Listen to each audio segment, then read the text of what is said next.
Good morning, dear student. As you know that we are studying our 13th chapter, that is why we fall ill, and we will discuss some few topics about this chapter that are causes of disease and chronic disease, poor health, diseases and its cause. And today's topic is infectious and non infectious causes कौन कौन से ऐसे causes हैं जिनकी वजह से infectious और non infectious disease human में स्प्रेड होती हैं। तो आइए डिस्कस करते हैं।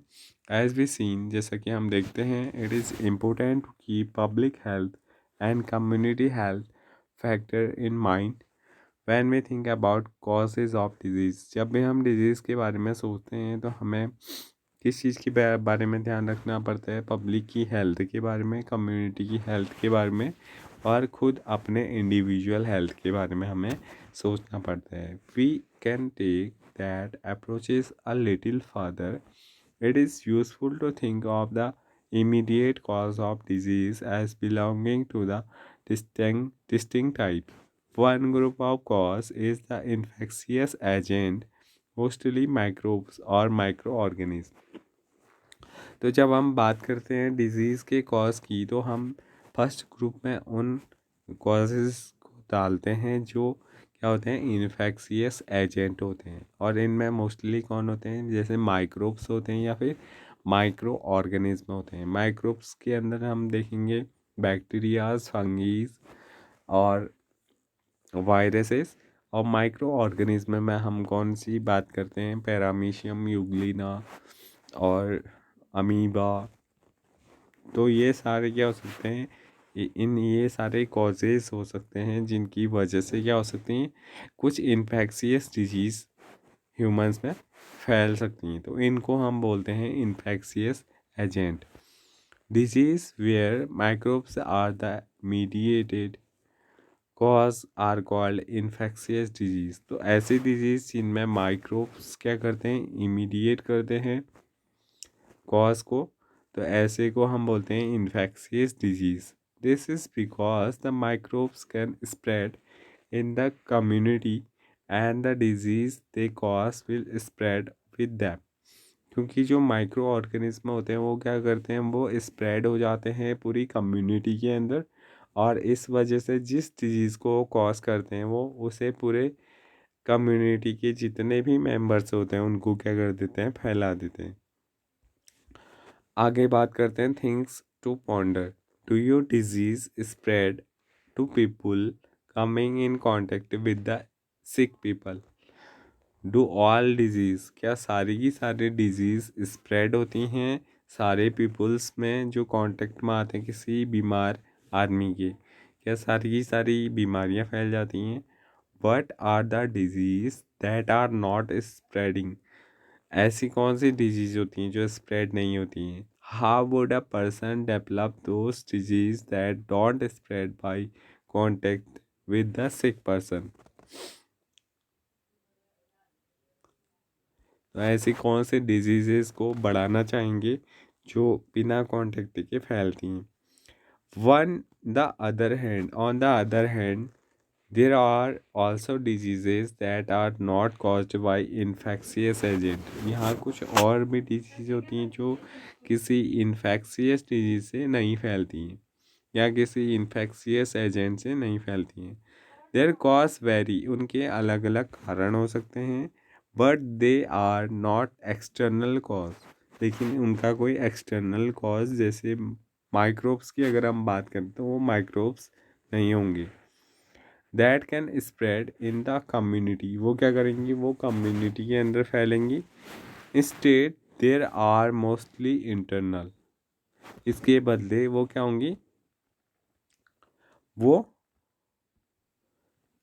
इंटरनल कॉज के कारण फैल रही।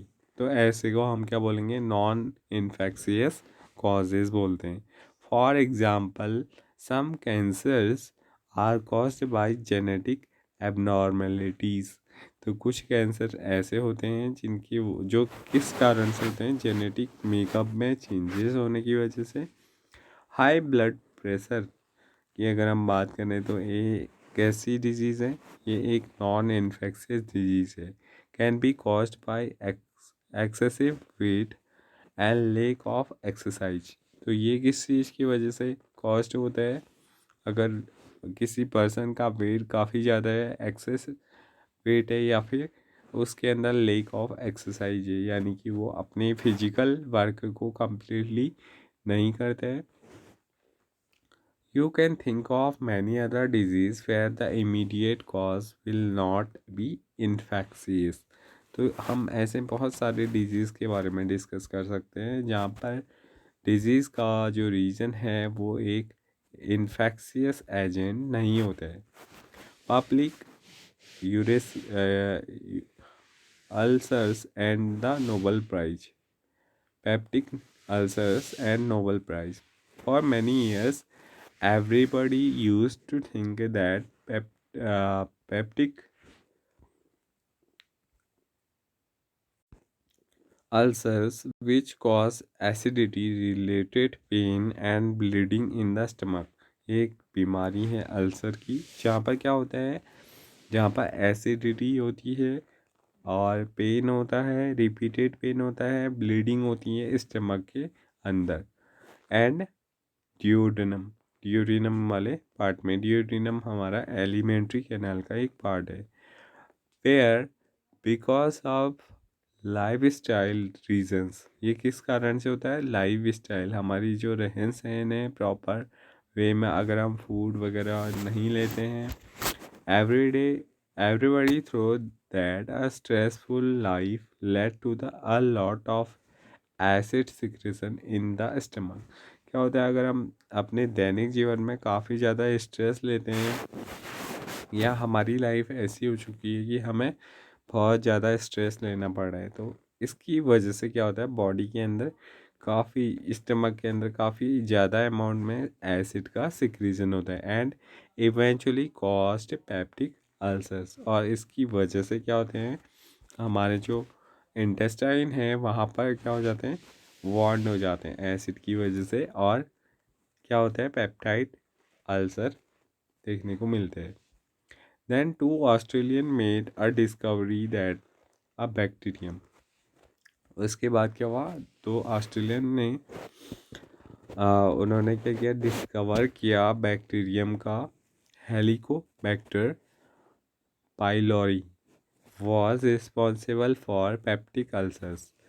Reuben Warren, born 1937, a pathologist from Perth, Australia, see these small curved bacteria in the lower part of the stomach in many peptins। तो इन्होंने डिस्कवर किया था, ये साइंटिस्ट थे रॉबिन वेरन, जिन्होंने क्या किया था, हेलिकोबैक्टर पाइलोरी को डिस्कवर किया था स्टमक के लोअर पार्ट में बहुत सारे पेशेंट के अंदर। He notice that the sign of the inflammation were always present around this bacteria. तो उन्होंने नोटिस किया था एक साइन को उन सारी सेल्स के अराउंड में जहाँ पर बैक्टीरिया क्या करते हैं, ग्रो करते हैं।